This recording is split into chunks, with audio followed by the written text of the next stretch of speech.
On November 6, 2005, Adult Swim released The Boondocks, which is regarded by some as one of the most influential cartoons of all time. The show follows a black family that moves into a white neighborhood and the many wacky South Park-like exploits that they get up to. Now, while there are many fans of this show, most of which have something resembling a widespread skin cancer, there are some people who rightfully criticize the Boondocks for its violent and honestly mean content.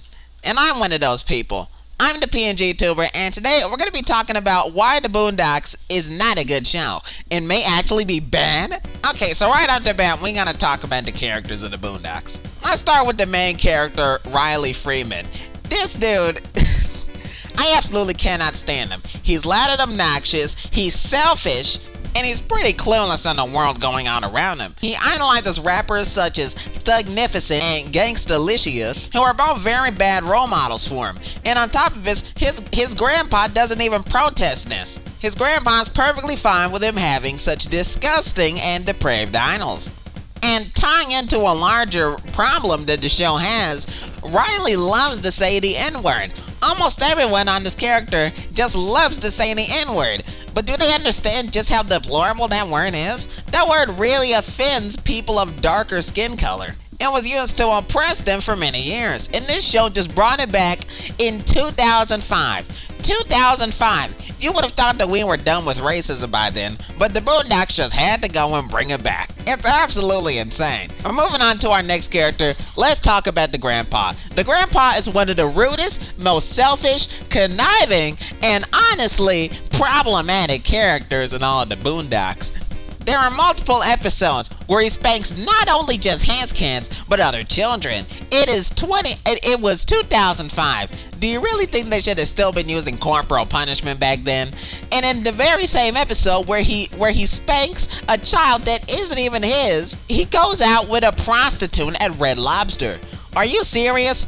Of all the restaurants you could have chosen, you chose Red Lobster? You have got to be freaking serious. The creators of this show are pretty clueless on how real life works.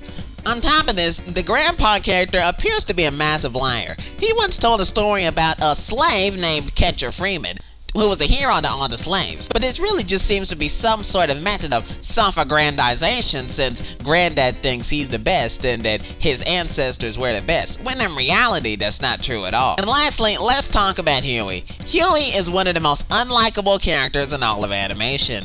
For one, he never smiles. He absolutely never smiles, he's never happy about anything, and as Riley says, he's always just hating on the most trivial of things. Whenever Riley has a new interest in something, whenever he gains an idol such as Gangstalicious, Huey has to go in and hate on it by saying things such as Gangstalicious is gay, which is indeed true. But there's not a single episode where Huey is shown as an actual protagonist. He always tries to stop the plot from happening or tell his brother and grandfather that what they're doing isn't a good idea. This is the epitome of a hater.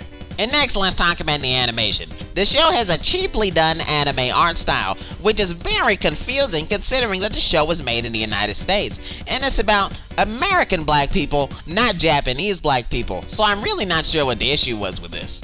It's just a very confusing animation style, and I'm really not a fan of it. And lastly, we have to talk about the influence that the Boondocks has had on the black community. Can you imagine how many kids have seen the Boondocks? It may be an adult animated show, but it's animation, so kids will obviously watch it, because animation, in the end, is for kids. I'm of the opinion that this show has had an irreparably harmful impact on the black youth, and that they'll try to emulate many of the things done by characters such as Riley and Granddad. These are really concerning trends for the black community, and the show also glorifies murder, which is already a problem with those guys. So honestly, the Boondocks wasn't the best influence for that particular community, and that furthers my point of why it's a bad show. God. Overall, the Boondocks is not a very good show, and I rank it very lowly in my all-time list of greatest cartoons, far below Slippin' Jimmy and Hamster and Gretel. We need more shows like that and less shows like the Boondocks, as the Boondocks is really just a toxic show for everybody involved. It makes people like me uncomfortable, and it's a bad influence on the black community. So with that said, I've been the PNG2 and signing out.